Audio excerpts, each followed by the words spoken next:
আপনার অধীনে 4টা মন্ত্রণালয়, এই 4টা মন্ত্রণালয়ের আপনি কি কোনো কর্মকর্তা, কোনো কর্মচারী যারা বিগত সরকারের সময় ছিল, যাদের বিরুদ্ধে অভিযোগ আছে বিভিন্ন ফ্যাসিস্টের দোষর হিসেবে, এরকম কি কিছু চিহ্নিত করতে পেরেছেন? না, চিহ্নিত কি, আমি এরকম অভিযোগ পাচ্ছি। আচ্ছা, এখন অভিযোগ মানেই কিন্তু দায়িত্বশীল জায়গায় থেকে অভিযোগ মানেই আপনি আমলে নিতে পারেন না। কারণ আমাদের তো সব জায়গায় কিন্তু ধরেন প্রতিযোগিতা আছে, এবং প্রতিযোগীকে বিতর্কিত করার মানসিকতা আমাদের জাতি হিসেবে আছে, যাই বলেন না কেন। সেটা সব জায়গায় আছে, আমলাতন্ত্রের মধ্যে আছে, রাজনীতিতে আছে, এবং সব শ্রেণী পেশার মধ্যেই আছে। যার ফলে অভিযোগ এরকম পাচ্ছি, অভিযোগগুলি আমরা আমলে নিচ্ছি, নিয়ে আমরা দেখছি তার গ্রহণযোগ্যতা কতটুকু।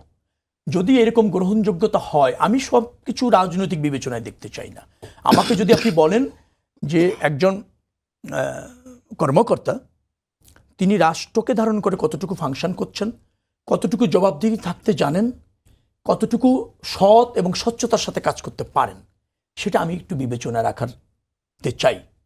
আর শুধুমাত্র রাজনৈতিক বিবেচনায় নিয়েই সব কিছুকে নিজের মতো করে আবার আরেকটা রাজনৈতিক প্রতিহিংসা, অথবা ধরেন একজন দক্ষ যোগ্য কর্মকর্তা তিনি এরকম একটা অভিযোগের পরিপ্রেক্ষিতেই রাষ্ট্র ব্যবস্থাপনায় তার মেধাযোগ্যতার স্বাক্ষর রাখতে পারবেন না, এভাবে আমি একটু দেখতে কম চাচ্ছি।